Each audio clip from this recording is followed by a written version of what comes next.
जी अस्सलाम वालेकुम dear aspirant, hope so आप सब ठीक होंगे। तो जो है ना, हम जो अपने CSS PMS की जर्नी स्टार्ट की हुई थी ऐसे के साथ, ताकि आपके सारे डिटी ग्रिटी एरियाज़ जो है ना सिंपल वर्डिंग में, मतलब कोई हम हाई फाई लैंग्वेज नहीं यूज़ करें, हम सिंपल एक बिगिनर को माइंड में रख कर वो सारी चीज़ें बता रहे हैं जो कि उसके लिए इनकलकेट करना, उसको अंडरस्टैंड करना और उसके अपनी प्रैक्टिस में लेकर आना। मतलब कि वो स्टार्ट में है तो उसको वो चीज़ें इजी लगे। ठीक है, तो मोटिव ये था, इसी मोटिव के साथ चले हैं। तो आपने देखा है हमने आउटलाइन बनाना भी सीखी है, सिंपल आउटलाइन। कोई उसमें हमने कोई जॉर्गन यूज़ करने की, फिगरेटिव वर्ड्स और इस तरह का कुछ करने की कोशिश नहीं की, सिर्फ इसलिए कि जो है ना हमारी ऑडियंस जो कि बिगिनर लेवल पे है, जिनको नहीं जो है ना अंडरस्टैंडिंग, वो इजीली अंडरस्टैंड कर सकें। ठीक है, तो आउटलाइन देख ली हमने, 2 एसेस की। ठीक है, आपने देखी होंगी मेरे चैनल पर। उसके बाद हमने इंट्रोडक्शन लिखना भी सीख लिया हुआ है।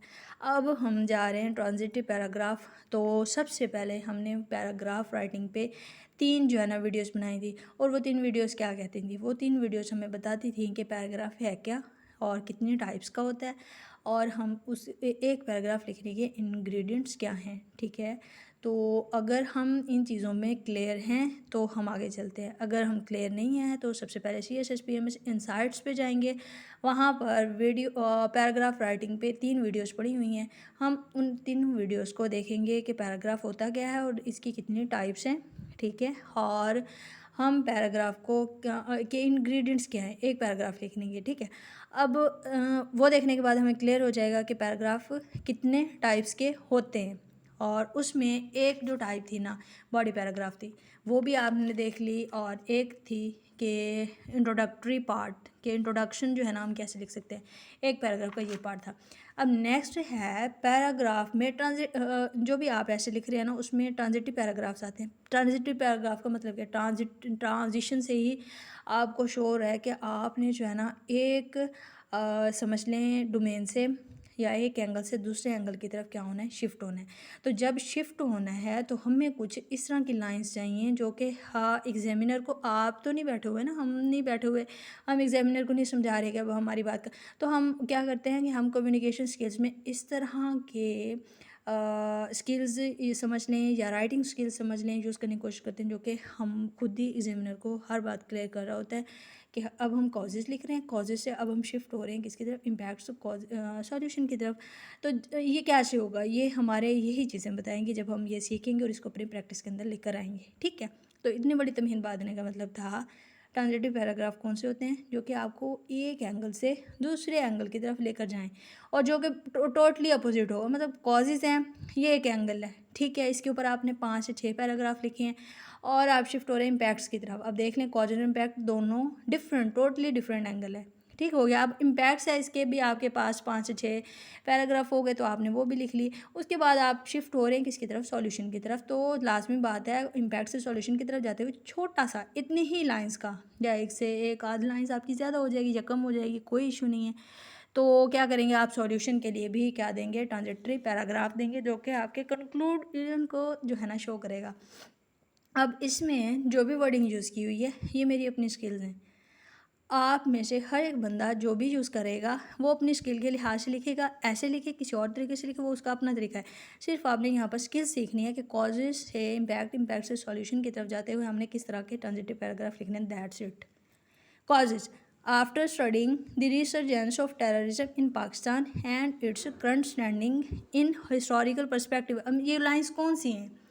ये लाइंस हम सिंपली उठाते हैं अपने ऐसे आउटलाइन से और उसी के मुताबिक लिखने की कोशिश करते हैं। देख लें, अभी आप मिला लें। After studying the resurgence of terrorism in Pakistan, तो हमने स्टडी किया resurgence of terrorism in Pakistan. ठीक है, and its current standing in historical perspective, और उसका हमने करंट स्टैंडिंग भी देख लिया हुआ है, अगर आपको नज़र आ रहा है और आप मेरी बात अच्छे से समझ रहे हैं तो ये देखिए, इसका हमने स्टैंडिंग भी देख लिया in the historical perspective of Pakistan. तो मैंने भी यहाँ पर वही लिखा है। ठीक है, of country, of the country. Now the time is to discuss the root causes behind terrorism one by one. चूँकि अब हम 5 से 6 लाइंस सॉरी 5 से 6 पैराग्राफ को डिस्कस करेंगे, इसलिए मैंने क्या यूज़ किया है, 1 बाय 1। ठीक हो गया। आपने क्या करना है, नेक्स्ट 5 से 6 पैराग्राफ एक एक करके कॉजेज़ के एक्सप्लेन करते जाने हैं। नेक्स्ट हम आ जाएंगे इम्पैक्ट्स पे। ठीक है, अब इम्पैक्ट्स क्या है, अब कॉजेज़ हो गया। कॉजेज़ के बाद हमने 5 या 6 पैराग्राफ जितने भी थे कॉजेज़ के अंदर हमने 1 बाय 1 उनको एक्सप्लेन भी कर दिया। अब एक्सप्लेन करने के बाद हम जा रहे हैं इम्पैक्ट्स की तरफ। तो उसकी जो भी हम ट्रांजिटरी पैराग्राफ लिखेंगे ना, वो किस तरह से होगी, वो इस तरह से होगी। Before going to study the possible way forward in order to tackle this issue कौन सा है, जो कि हमारा टेररिज्म का इशू है। ठीक है, the grim picture of its far reaching repercussions can be presented in following veg.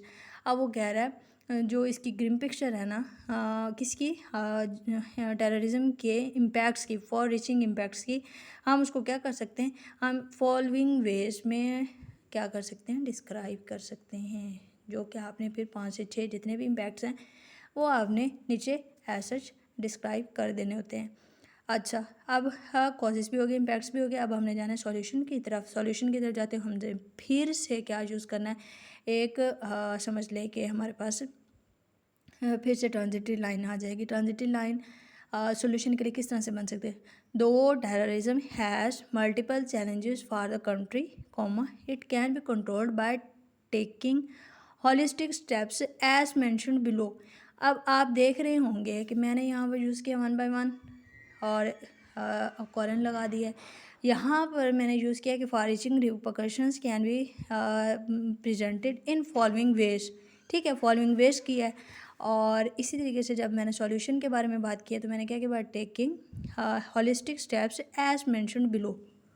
तो स्टेप्स और एज मेंशन बिलो जो कि एग्जामिनर को शो कर रहा है कि नीचे 5 से 6 सॉल्यूशन एटलीस्ट मौजूद होंगे। ठीक है, एक सॉल्यूशन नहीं है, मोर देन 1 और 2 सॉल्यूशंस हैं। तो ये होता है आपके ट्रांजिटिव पैराग्राफ को लिखने का तरीका। कॉजेज़ के लिए लिखा है मैंने, इम्पैक्ट्स के लिए लिखा है, सॉल्यूशन के लिए लिखा है। आप किसी और तरीके से लेकर चल रहे हैं तो समझाने का तरीका ये है कि आपने ये वाली स्किल्स यूज़ करनी है।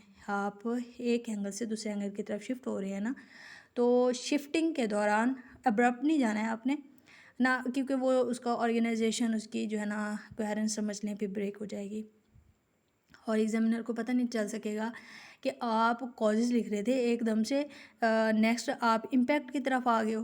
तो ऐसे तो नहीं होता ना, तो फिर आप क्या करेंगे, कॉजेज से इम्पैक्ट की तरफ जाते हुए एक छोटी सी एक आध लाइन भी हो सकती है आपकी, मतलब आपने 1.5 लाइन के अंदर लिख दिया, वो अब आपकी अपनी स्किल्स पे डिपेंड करता है। आपने क्या किया, इम्पैक्ट की तरफ जाते हुए 1-2 लाइंस के अंदर ट्रांजिटिव पैराग्राफ दिया है और नेक्स्ट लाइन की तरफ नेक्स्ट पैराग्राफ की तरफ मूव कर गए और सो ऑन। और सो मैंने आपको पैराग्राफ ट्रांजिटिव पैराग्राफ लिखने का तरीका और जैसे जैसे लेकर चल सकते हैं इसको मैंने आपको क्लियर कर दिया हुआ है। अब आपने क्या करना है, इसको अच्छे से प्रैक्टिस करनी है और इवेलुएट करवाना है। ठीक है, मुझसे भी करवा सकते हैं और अगर आप जिस टीचर के पास पढ़ रहे हैं, जिसके आप सबसे ज़्यादा ट्रस्ट करते हैं, आप उस टीचर को भी करवा सकते हैं। ठीक है, अल्लाह हाफिज़।